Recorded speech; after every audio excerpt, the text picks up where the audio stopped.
The United States Department of Agriculture and the Food and Drug Administration require that all cleaning and sanitizing solutions used with food processing equipment be certified for this use. When sanitizing the machine, refer to local sanitary regulations for applicable codes and recommended sanitizing products and procedures. The frequency of sanitizing must comply with local health regulations. Prepare Sterasheen Green Label Sanitizer or equivalent, according to manufacturer's instructions, to provide a 100 ppm strength solution.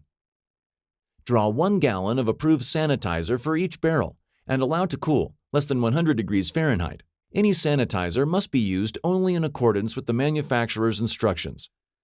Place the tapered end of the flow valve into the hopper drain hole with the arm pointing towards the left, from front of machine. Connect the flow control rod to the flow valve and the flow valve arm.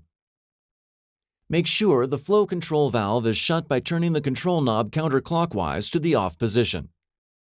Place a bucket under the slide. Pour the sanitizer into the hopper. Note: a small amount of sanitizer may drain into the bucket with the flow control shut.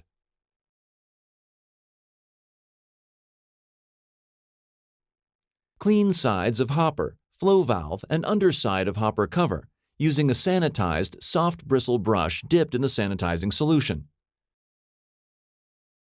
Place the freezing cylinder off-on switch in the on position. Turn the flow control knob clockwise to the to position and wait 2 seconds. Press the Purge Clean button twice. The display reads clean and a 10-minute timer starts. Slightly open the front gate. Ensure sanitizer comes in contact with all surfaces. Turn the flow control knob fully open, clockwise, to drain the sanitizer from the freezing cylinder. When the sanitizer is drained from the hopper, place the freezing cylinder switch and flow control knob off.